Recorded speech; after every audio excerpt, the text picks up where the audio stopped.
Aujourd'hui, on va travailler sur les gammes chromatiques. Donc, les gammes chromatiques, c'est quand on veut jouer les 12 demi-tons sans en sauter aucun, en ordre, comme dans une gamme normale, mais où est-ce qu'on va jouer toutes les touches blanches et toutes les touches noires, une après l'autre.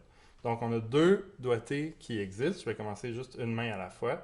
Le premier doigté, c'est de mettre le troisième doigt sur toutes les touches noires qu'on va jouer. Donc, je vais vous donner un exemple. Si je pars sur Ré, je vais partir avec le pouce de ma main droite. Et je vais tout de suite mettre mon troisième doigt sur le Ré dièse pour remettre mon pouce en dessous. Quand j'ai deux touches noires de suite, c'est ici que je vais utiliser mon deuxième doigt.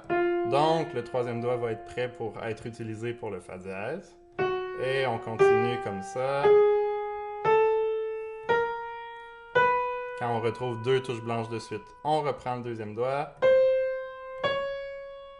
Et on est revenu à Ré. On fait la même chose pour descendre. On croise deux touches blanches de suite, on utilise 2 et 1.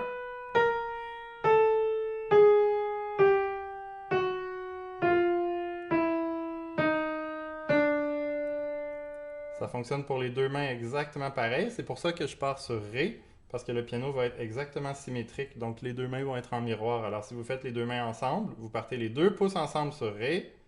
Les troisièmes doigts vont être en même temps.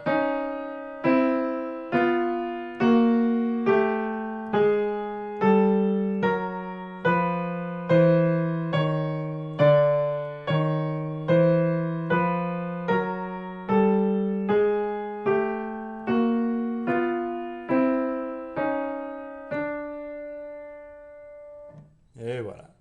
On a aussi un deuxième doigté qui existe, qui est celui où la logique, c'est qu'on veut utiliser le plus de doigts possible en ligne droite. Donc, il faut toujours surveiller où est-ce que je vais être capable de mettre mon pouce. Est-ce que je peux utiliser 3 doigts ou 4 doigts de suite? Donc, ça peut faire 1, 2, 3, pouce en dessous. Je peux pas faire 1, 2, 3, 4, parce que là, il faudrait que mon pouce est sur une touche noire. C'est toujours ça qu'on veut éviter quand on fait des gammes. Donc, il faut tout simplement surveiller où je peux mettre mon pouce. Est-ce que je peux le mettre sur une touche blanche dans 3 notes ou dans 4 notes? Donc, si je passe sur Ré, je vais faire 1, 2, 3, pouce en dessous sur Fa. Ici, je vais faire 1, 2, 3, 4, pouce en dessous sur La. 1, 2, 3, pouce en dessous sur Do. Puis là, on remarque que quand je suis revenu à Ré, je suis rendu au troisième doigt, je ne suis pas revenu au pouce.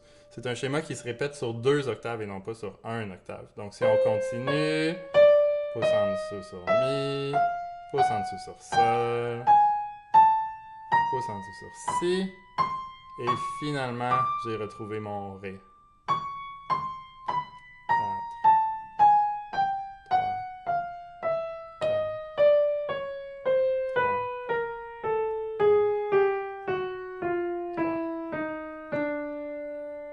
3, encore une fois, vous pouvez le faire les deux mains ensemble en partant sur Ré, les deux mains en mouvement contraire. Vous allez toujours tomber sur les mêmes notes, sur les mêmes doigtés en même temps dans les deux mains. Vous allez le faire 2 octaves et vous allez retrouver exactement le même schéma dans les deux mains. C'est comme ça qu'on travaille les gammes chromatiques.